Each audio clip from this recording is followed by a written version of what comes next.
Bengal police directorate DIG থেকে DIG of police থেকে important একটা নোটিশ ইস্যু করা হয়েছে 30/7/24 অর্থাৎ গতকাল। মূলত এখানে চিঠিটা লেটারটি দেওয়া হয়েছে all IGPs except staff office, all CPCs, all DIG, all SSP. এখানে এটা মূলত বলা হয়েছে যে পুলিশি নিয়োগের ক্ষেত্রে যে verification of caste certificate and OBC reservation, অর্থাৎ ওবিসি রিজার্ভেশন এবং অল কাস্ট সার্টিফিকেট, শুধুমাত্র ওবিসি নয়, এসসি এসটি সবই, ফর এক্সেমপ্টেড ক্যাটাগরি, অর্থাৎ এক্সেমপ্টেড ক্যাটাগরি স্টুডেন্টদের জন্য এই ওবিসি সার্টিফিকেট বা এসসি এসটি সার্টিফিকেট ভেরিফিকেশন করে নেওয়া ডিপার্টমেন্টালি। এখানে যেটা উল্লেখ করা হয়েছে প্রথমে লেটারের যে 14/5/26 এবং পরবর্তী ক্ষেত্রে 18/5/26 এই দুটো ডেটে বিসিডাব্লিউ অর্থাৎ ব্যাকওয়ার্ড ক্লাস ওয়েলফেয়ার স্টেট সেটা যে ইস্যু করা চিঠি সেই অনুযায়ী বলে দেওয়া হয়েছে সমস্ত এলিজিবল ক্যান্ডিডেটসদের ইনফর্ম করা এবং তাদের যে রিজার্ভ ক্যাটাগরি আছে, ভ্যাকান্সি হলে সেটা দেখা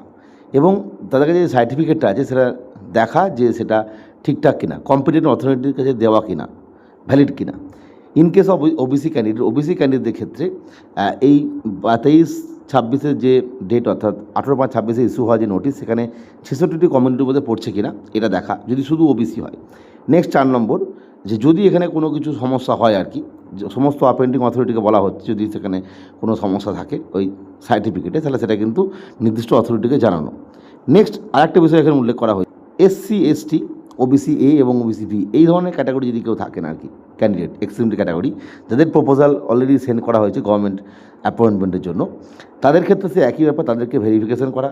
সেগুলো দেখা সেগুলো ঠিকঠাক আছে কিনা, মানে নির্দিষ্ট কম্পিটেন্ট অথরিটি দেওয়া কিনা, সেগুলো ভ্যালিড কিনা, এবং যদি কোনো ক্ষেত্রে ভ্যালিড না বলে মনে হয় আর কি, সেক্ষেত্রে নির্দিষ্টভাবে জানানো আর কি। এই বিষয়টা কিন্তু উল্লেখ করা হয়েছে, অর্থাৎ এখানে কিন্তু শুধুমাত্র ওবিসি, এসসি এসটি এবং ওবিসি এ এবং ওবিসি বি প্রত্যেকের ক্ষেত্রে কিন্তু উল্লেখ করা হয়েছে যে ভেরিফিকেশান এবং সেটা ভ্যালিড কিনা চেক করা।